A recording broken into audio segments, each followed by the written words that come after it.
Today on Infinity Sports, we're going to be going over some news topics. We had some big trades this week. Going to go over those and then kind of just shoot the shit for a little bit. So we're going to hit the intro and then we'll be back.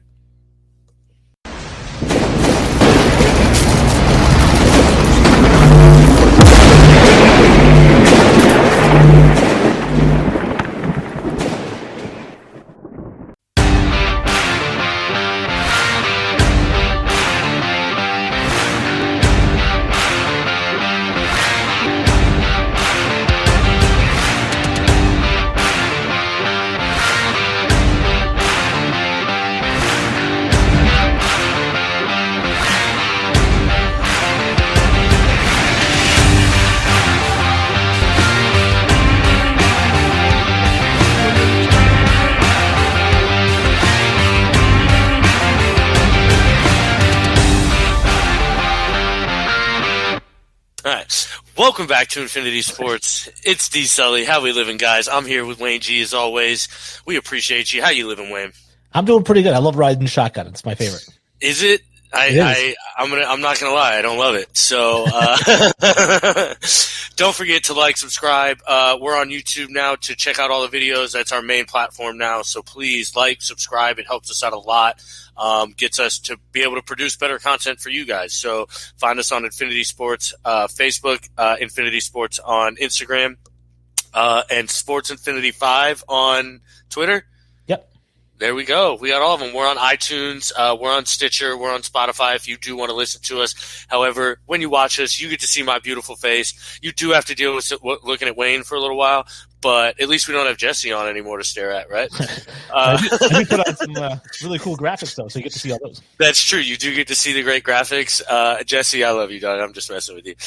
Actually, really funny, just to start it off and to kick the show off real quick. Did you see Leroy Jenkins with 6 assists last night? I did not. Yeah. What did you call him? Leroy what? I thought it was Leroy Hall. It was Leroy Hall. That's it. Leroy Hall. Leon Draisaitl had 6 assists last night. First time it's been done since Eric Lindros in like the 90s, bro. Wow. I know. He's insane. Him and Connor McDavid on the same team isn't fair. I know you don't watch a lot of hockey, but you really should catch some Connor McDavid out. He's a special, special player to watch. And watching him and Draisaitl play together, it's a lot like watching Gretzky and Messier play together, or like Gretzky and another greats, all those other guys he played with. I will say, too, if people believe in positive vibes and sending all that stuff out, I have been trying to get Eric Lindros on the show. So if you want to send out some positive vibes, that'd be really cool to get him on. Really? Yeah. Wow. That would be incredible. Let's positivize some Eric Lindros. I love Eric Lindros. It's such as Scott Stevens doesn't hit him with the hit from hell. That one you should put in the graphic now that we're talking about Eric Lindros. Scott Stevens just absolutely levels him. And after that, he was never the same. Yeah, I know he was like a big time, his number 1 overall draft pick. He was like the Trevor Lawrence of the NHL, like just couldn't miss. This guy 6'6". Oh, yeah. And he was just as good. I mean, I'm telling you, he was every bit of how good he was coming out. He was the Calder Trophy, which is the Rookie of the Year. He ended up winning a Hart, which is the MVP. And then I'm telling you, that hit happened in his whole career. It just plummeted. I'm telling you, like after that, he was never the same player. I just remember, I think of, I collect sports cards, and I collected sports cards back when he was a rookie. I don't know if Sully was born yet, but the classic, that 91, I think it was classic, was these like gray, like marble looking borders. And they had this one card. It was Eric Lindros, Rocket Ishmael, because he was a big deal too. And all these different draft guys from that year. Larry Johnson, I think, might have been one of them. So classic was the big. That was Panini before Panini was the classic. Nice. Oh, excuse me. Yeah. So let's get right into it then. The first big deal that went down, the massive deal, in my opinion. Matt Stafford on the move to the Rams, which we talked about on the show.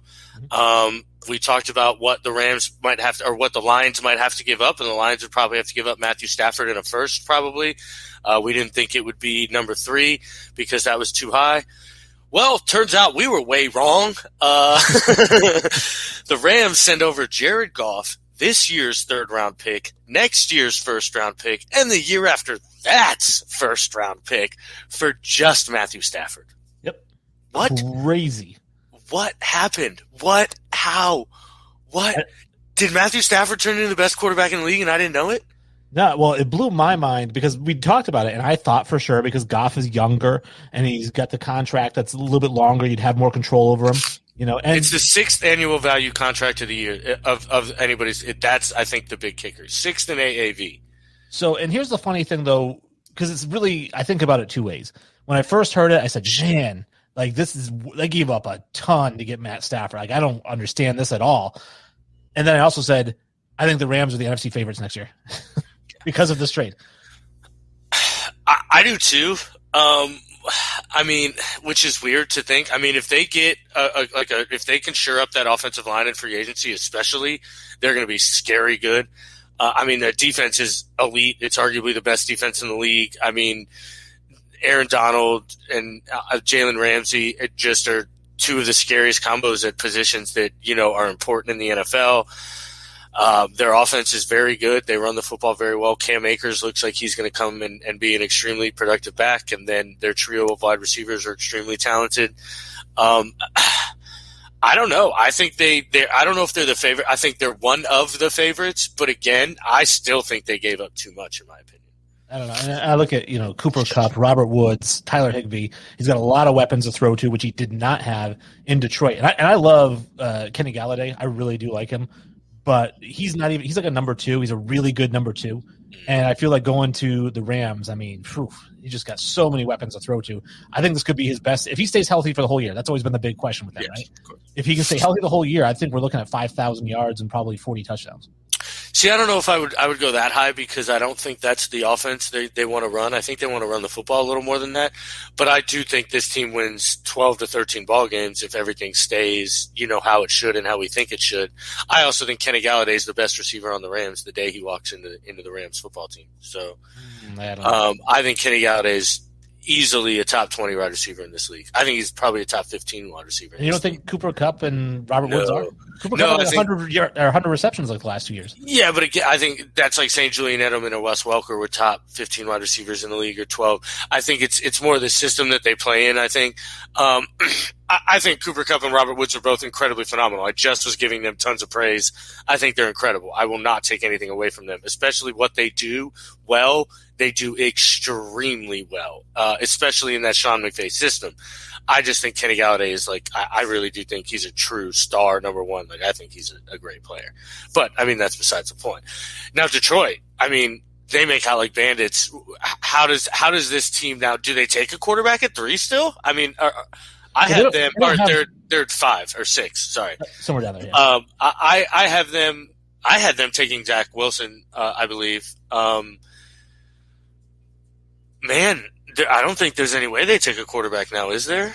No. Or still they do and let Jared Goff? Because now, I mean, are they stuck with Jared Goff, you think? Or is there a quarterback battle? Do they draft a quarterback and see what they got? I don't know now. I don't think they do a quarterback battle. I think that Jared Goff is the starter. I think drafting a quarterback that high would be a waste. I think that now what you got to do is you got to build around Matthew Stafford because the big issue in you mean Jared Goff? Jared Goff, yeah. The big issue in Detroit wasn't Matt Stafford. He's great. It was everything around him. The coaching staff wasn't great. As much as I love Patricia, he just wasn't a great head coach. The weapons weren't great, I didn't feel like. The offensive line wasn't fantastic. The defense really, really wasn't good. So there's a lot of things they need to fix in Detroit, and I don't think Matthew Stafford was the problem. I think they got a younger quarterback, a healthier quarterback who can last a little bit longer. From everything that we hear out of L.A., Jared Goff was the quintessential leader. He'd run through a wall for you, and guys would follow him. So I think that's going to be great in Detroit. So it's just getting players around him at 6 or 5, wherever it is. Again, we talk about Jamar Chase being a wide receiver, Devontae Smith, if they fall that far. Those are guys that I might look at because I think Kenny Galladay is gone. He's not staying. Yeah, I don't think so either, truthfully. I don't know. I still think I take a quarterback, if I'm being honest.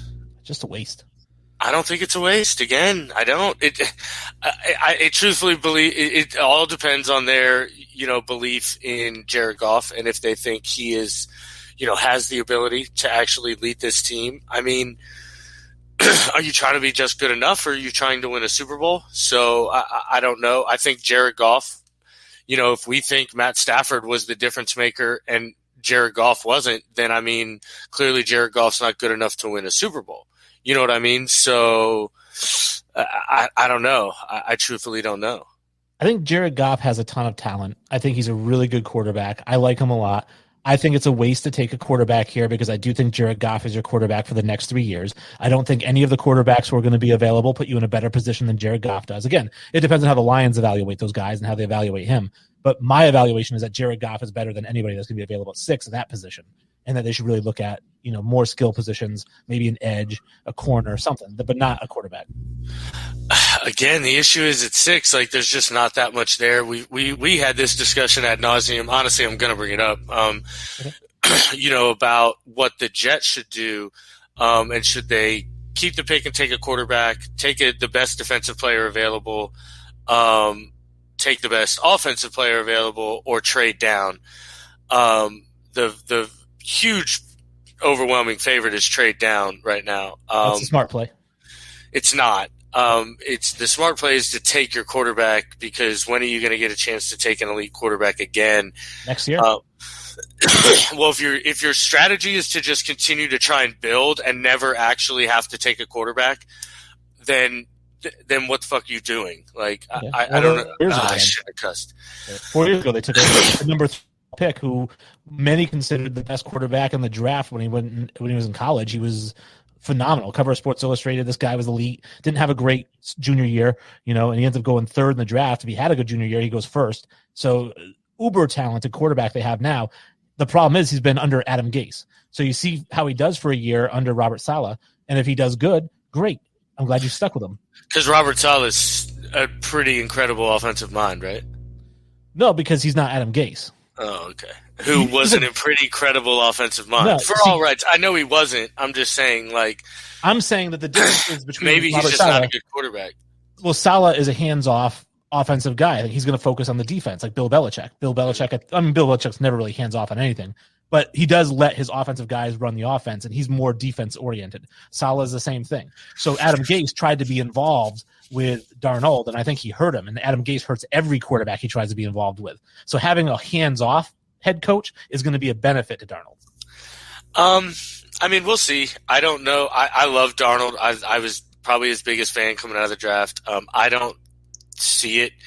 The thing is, too, is I have Justin Fields rated as a better prospect than Sam Darnold was coming out. So it's tough for me to not want to take Fields or Zach Wilson here at that point, either one, because I have them both rated higher than I had Sam Darnold, and I think they both have higher ceilings than Sam Darnold. And I don't know. I feel like it just doesn't make sense to me to not, like, if you're playing chess, like you keep a queen. Your queen is your best piece. A quarterback is the queen of the football team, and it just doesn't make sense to play the game without one, in my opinion. I know you can win like that, like especially in chess, you can win without a queen. Sure, it's a lot easier to win with a queen. And sometimes you sacrifice your queen to win because it's not the most important piece all the time. It just is it's the most important piece in general, but not on every single move. And so I agree. And so that's why I'm thinking the same thing with your quarterback here, the Jets. I like Darnold. You said you like him as well. I think that they give him another year. Why draft somebody now when you can wait until next year and there's going to be somebody who's just as highly rated? But there isn't. Like, that doesn't happen every year. It doesn't. It does happen every year, though. It doesn't. Eric Fisher will tell you it doesn't. Okay, well, Eric Fisher's wrong. What do you mean? Eric Fisher was the number 1 pick of the Chiefs because there was nobody there worth taking. Okay, Courtney Brown was the number 1 pick for the Browns because there was nobody there worth taking. That's what I'm saying. So it happens. Years do like that happen. And then what? Then you're stuck again for another year? Like, it's just you take a player who's elite when there's a player who's elite. Like, so what? So let me tell you this. So the Jags should pass on Trevor Lawrence and trade down because their team's not because there's different levels of prospects. And it's like we've talked about Trevor Lawrence is comparable to Shaquille O'Neal, if we're going to talk about basketball, right? Or Tim Duncan. They can't miss. You have to take them at 1. But to me, Justin Fields is Christian Laettner. He's really good. He could be a really good pro, but he's not a can't-miss pro. And so that's the guy you don't pass on. You don't pass on a can't-miss quarterback. But a could-be great quarterback, I can pass on those guys for 2 can't miss offensive linemen or an offensive lineman and a running back or a wide receiver or whatever it is you're going to trade back. But nobody in the draft is a can't miss player other than Trevor Lawrence and Penei Sewell. So if you trade back, you're not getting Penei Sewell. You're not. Okay. That's fine. So then you're not getting a can't miss player. So then you're gambling on a player. Why wouldn't you gamble on the most important player? Because 80 plus 80 is 160. So if a player is a 90, you just got 160 for a 90. But you didn't, because the 90, if he's a quarterback, is actually worth infinitely more than 280 prospects will ever be worth. Especially this year, when if you don't believe in Darnold, there's like 15 quarterbacks available via trade. Well, 13 now that those two got traded for each other. But there's 13 But that's trade. different. That's different. That's different. If you address your quarterback position by grabbing a Gardner Minshew to the Jets and say, okay, we're either going to go Sam Darnold, Gardner Minshew, then by 100% trade back, accumulate picks. That's a total different argument. That's a different argument. And I agree with not letting Darnold be unchallenged and have somebody, but not using that draft capital to challenge him. Challenge him with a free agent. See, I don't know. I guess fine. I guess that's okay. I would prefer, I guess, to challenge in that way. I mean, I don't know. I think very highly of Justin Fields and Zach Wilson both. But, again, it is all a crapshoot. I understand that. But you're gambling on players in either case. And unless you're getting – and there isn't a Chase Young in this draft. There isn't. Like we had that argument, and you brought up a great point. Yes, if Chase Young's in this draft, sure. And you believe in that, and that's like the one kind of position I think you can pass on an elite quarterback for is an edge player. Other than that, even Penei Sewell, I don't think I have him graded infinitely higher than both Fields and Zach Wilson. Not infinitely, but I have him graded higher than them. But again, I'm taking Fields because the positional value is so much different and so much higher. I understand how important quarterback is. I'm not trying to diminish that. I'm just saying that for me, and we've had this conversation on a number of, I believe in building from the inside out, and it starts with the offensive and defensive line. And I'm not saying that, if your best quarterback on your roster is Johnny Manziel, that you don't address the quarterback position in the draft. I get you. But I'm saying that with the Jets, Sam Darnold is good enough for you. Good enough for me to take offensive or defensive line over a quarterback. I hear you. My issue being then is there isn't a defensive lineman worth taking in the top probably 10. And then beyond that, I don't think if they move out of 2, they're going to get Penei Sewell, who is, the only can't miss offensive line prospect. I do agree that, if you're building and then multiple needs need to be addressed and the same way I talk about gambling on a player, if you get more players, the chances are you're going to hit on one of those. Yeah. So there is that flip side of that coin. I agree. It's just, I don't know. I fall into the camp of until you have a quarterback you think can win the Super Bowl, and you take one until you have that chance. So, but you won't even know if he's a quarterback that can win the Super Bowl for the first 3 years of his career. I disagree. Like nobody, everybody on the planet when Kyler Murray came out was like, okay, that kid has the chance. If he puts it all together, that kid has the chance. And that's more even though he went 5-11, Justin Herbert, everybody looks at that team and says, oh, okay, that team's got a shot. Justin Herbert's a really talented guy. He can play the quarterback position. Joe Burrow, same kind of player. Things like that. Damn, that kid's got a shot. I got into an argument with the kid on Facebook. An argument, I don't mean that. A discussion, and he brings up the Tua thing. And it's like, well, Tua, you don't actually think he can win you a Super Bowl. So I don't think. So, yes, your team went 10-6, but then you're in that perpetual 20 range, which is where you don't want to be in football, is drafting between 15 and 21. I'm not going to lie that if I'm a general manager in the NFL, I pray that the Dolphins don't think Tua can win a Super Bowl, because I think he can. I agree. I don't know where that talk is coming from. I don't see. I guess there were those reports that the locker room wasn't behind him or something like that. But I don't know how much truth is in that or anything. I think he can play the game. I think if you put an offense, he was putting an offense that was not built for him to succeed. To be fair, so all right. So now we're going to move away from football to probably your least favorite topic, and that's baseball. Oh, hockey is my least favorite. Oh, hockey would be your least favorite. Yeah, no, Leon Hall. And Nolan Arenado, arguably a top 5 player, not arguably a top 10 player. You can't argue that. Is on the move from the Rockies to the St. Louis Cardinals for essentially a bag of Skittles, and they paid them $50 million to take him. I don't know. This trade's wild to me. The total details aren't out. They've agreed in principle. The deal can't be exactly solidified, but reports are they're not even losing their number 1 prospect in Nolan Gorman or their next draft pick in Jordan Walker, who is this stud player, and they're not going to have to give up a lot. And they ended up paying $50 million. I don't know how this happened. I don't know how other teams let this happen. Like, if that's all they had to give up, why weren't other teams in on this? I'd be curious. I don't know anybody's stats from last year. I know it was a shortened season. I don't know how he did, if they felt like he was in the decline, because I know he signed a huge extension with Colorado, and that may be why they had to send money just to kind of cover some of that money. Yeah. So I think that I don't know how he did last year or the year before, and if he's trending downwards. And obviously, I don't think he's trending upwards because I didn't really hear about him last year, although he was also in Colorado. So I don't know. I'd have to see his stats, and I didn't really look him up. Nice. I love it. Nolan Arenado is definitely not trending down in any way. He's only 29, which is essentially your prime in baseball. He hits, essentially what he does. Oh, wait. Oh, yeah. He hit 315 last year with a 380 on base percentage. So, he did pretty well. Oh, no, that was the year before. Sorry, the shortened season, and he was actually hurt too. He hit 253, so he didn't play any great ball. So that is trending down. But the year before that, like I said, he hit 315, 380, and was actually like an MVP candidate. So he's definitely not trending down in any way. I don't know how this happened. It blows my mind. Well, if he went from 315 to 258 or whatever it is, then well, that's an outlier. He was hurt. I mean, the guy hits 294, 309, 297, 315, and then he got hurt and hit 253. So it wasn't that's clear. That's not trending downward. That's, hey, man, the guy got hurt. It could be that, but apparently the Rockies don't think it's that.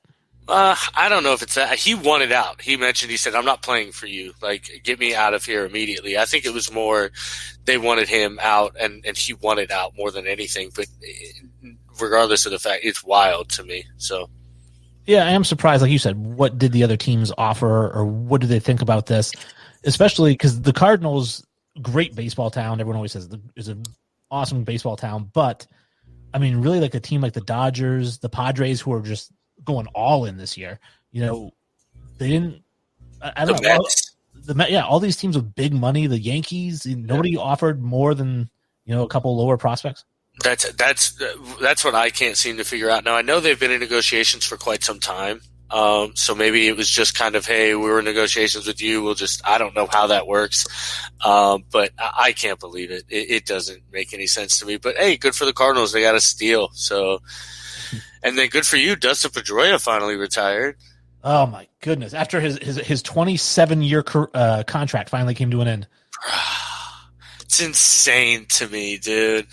They were paying him so much money to just not even show up and play baseball. Yeah, I mean, it was actually a reasonable contract. I mean, I think it's $15 million a year or something like that. But it was it was literally a 15-year contract or a 10-year contract. It was ridiculous because it was very team friendly. When he signed it, everyone was like, "Oh man, he signed for 10 and 150. He could have gotten way more than that." And it seemed like so much more than that. 14 years later, it's like, God damn, is he still on our team getting paid $15 million? I would never retire if I was him. I'd just keep getting hurt and collecting the check. Just collecting checks. They're like, you know what, guys? Just give up. Yeah, I feel like I think I'm going to give it one more year, guys. I feel healthy this offseason. Yeah, exactly. We're going to give this one another shot. Man, I can't believe that. I'm trying to think of like another player that's like dragged it out. Like doesn't somebody still pay Pablo Sandoval? God, I don't know. Oh, I'm sure. There's a lot of those guys. I mean, we know the Mets are still paying Bobby Bonilla, right? Yeah, for a long time. The Reds still pay Griffey. The Red Sox are still paying Man. Yeah, that's pretty normal. That's not terrible, but yeah. But yeah, no, that's a rough. And I think David Price is going to be one of those contracts because I mean he signed for 7 years and 210, and after year 2, you're like, oh, we have 5 more years of this. We're so happy to get him. It's like, God, is he still on our team? Speaking of 5 more years, do you see Brady come out and say he wants to play past 45 now? Hey, all right. If you can go to the Super Bowl every year, why wouldn't you? I know, right? And I mean, it's like, I wish I could remember. I was telling a friend of mine, there was, I saw an article about the strength program and the conditioning program in New England and things like that during their dynasty. And the strength coach at the time, when he was asked, he goes, how often do you see Tom Brady in your locker, in like the workout room? And he goes, who? and it's like, cause he would never, ever, ever see Tom Brady. But I mean, cause he's always doing his own thing. And it's like, he's never lifting weights and doing shit like that. But man, I mean, God, could he really play? I mean, the decline has to happen at some point, does it not? At some point, but it won't be falling off a cliff like Max Kellerman said. I think it's, this year he had, like you said, he had 4,500 yards, 40 touchdowns. I mean, at least Peyton Manning, his last year, I mean, we all knew it was his last year. He had 20 touchdowns, 18 interceptions. Even the Super Bowl, he had 0 touchdowns, 1 interception. He just looked bad. Brady still looks good. So until you go out there and you have that 20 touchdown season, just keep going out there and play. Yeah, but you mentioned Peyton Manning's season, and he fell off a cliff. It was Tom Brady. You don't think? I think Tom Brady is going to, and I don't think Tom Brady wants to fall off a cliff. That's the big thing to me. That's the kicker. I think Tom Brady wants to go out on top like a god. And well, then he would retire if he wins the Super Bowl. See, but I don't think yet. I think he feels, for one, I think he's still playing peak ball. So I think the moment he feels like he isn't playing peak ball, I think will be that time. And I don't think it'll be like a cliff. I think it'll be like next year if he goes out and wins it, I think he's done for sure. Unless he throws for 45 touchdowns and 4,000 yards. And I guess, but man, I don't see that, if I'm being honest. Nobody saw this. It's I saw this. What are you talking about? I called this essentially exact stat line. It's just nobody knows what he can do. It's just crazy. I don't know. I don't see him falling off a cliff. I think it would be a slight decrease. If you say he wants to go out like a god, he retires after this year. I think he does, actually, if I'm being honest. It's the Barry Sanders went out like on top because 3 years after he retired, he still had teams saying, "Hey, you want to come back and play?" He was 28. So, I mean, Brady, at least he's 45, so I mean, he can call it at any time, and everyone will be like, even if he has a little bit left, and that's what Kobe wanted to do. I think Kobe stayed a year or two too long, but that's what he had wanted to do was kind of go out when. After you retire, everyone's like, "Oh, I feel like you have one more year in you." Yeah. And I think that Brady's going to wait until nobody's saying that. See, I don't know. I think he might want that. I think he might want the ability to, be that secret quarterback that says, "Well, reportedly Tom Brady getting phone calls from so and so a year after retirement." Obviously, it'd be a fairy tale if he drives down and beats Patrick Mahomes in the last minute of the game or something. I mean, I'd retire. Shit. I'd go up, I'd make out with Gisele Bundchen, pull my mask off, make out with Gisele Bundchen, and then be like, "I'm retiring!" But he's not that guy. That's just the thing. He is that guy. I don't think so. I think Brett Favre was that guy. John Elway was that guy. Yeah, those guys. He just seems like he just loves to play the game of football, and he'll play as long as he loves to play the game of football. That is true. And not everyone does. I think he'll play as long as. I don't think he's craving like guys like Favre or Elway were. He's very much like Montana, just very unassuming, and he's like, he doesn't call himself the great. I think that makes him uncomfortable, and I believe that when he says that. When he's like, "Hey, what do you think?" When somebody says you're the greatest of all time, he's like, I don't like when people say that. Like, it makes me feel really uncomfortable. I hear you. I don't know. Whereas Brett Favre would have been like, well, they got a point. I mean, he is also a cocky son of a bitch too. So, but that's it for me. All right, you want to throw it to Kenny? You're running the ship. Yeah, I mean, this shit's. I think it's over, Kenny. Right? What are we feeling? It's over. It's over, ladies and gentlemen.